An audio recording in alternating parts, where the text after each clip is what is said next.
কলকাতার বসু বিজ্ঞান মন্দিরে অনন্য গবেষণা, বিশ্বকে তাক লাগিয়ে দিলেন বাঙালি বিজ্ঞানীরা।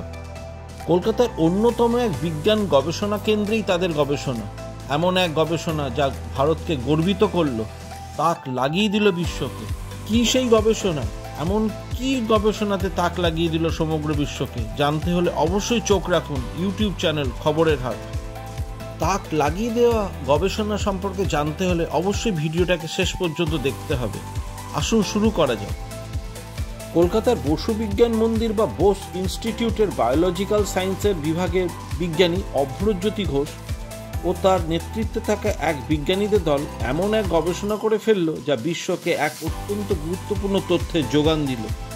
ধারণা দিল কিভাবে কিছু প্রাচীন আণুবীক্ষণিক জীব নিজেদের অত্যন্ত প্রতিকূল আবহাওয়াতেও বাঁচিয়ে রাখতে পারে, আর সেটা পারে বলেই কিভাবে তারা বহু প্রাচীনকাল থেকে আজও বহাল তবিয়তে পৃথিবীতে বিরাজ করছে।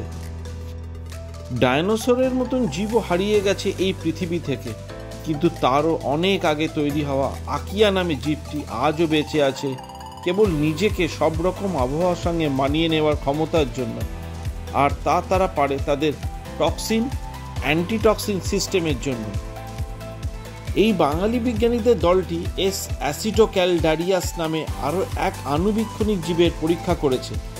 এই ক্ষুদ্রাতিক্ষুদ্র জীবেরা থাকে আগ্নেয়গিরি থেকে তৈরি উত্তপ্ত পুকুরে। এরা নিজেদের এমনভাবে বদলে নিতে পারে যে তারা 90 ডিগ্রি সেলসিয়াস উত্তাপ পর্যন্ত সহ্য করে নিতে পারে।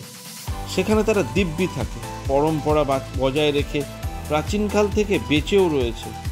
এই সবই সম্ভব হচ্ছে এই প্রাণীদের টক্সিন অ্যান্টিটক্সিন নামে শারীরিক প্রক্রিয়ার কারণে, যা অনেক বড় চেহারার প্রাণীর পক্ষেও সম্ভব হয় না।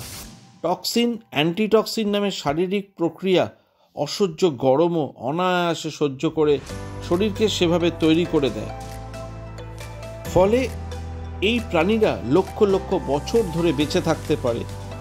এই প্রক্রিয়ার কথা পৃথিবীকে প্রথম জানালো অভ্রজ্যোতি ঘোষের নেতৃত্বে এই গবেষণা। এই ভিডিও যদি আপনাদের ভালো লেগে থাকে তাহলে অবশ্যই লাইক, শেয়ার ও কমেন্টস করবেন। আবার আপনাদের সাথে দেখা হবে এই ধরনেরই নতুন একটি ভিডিও নিয়ে।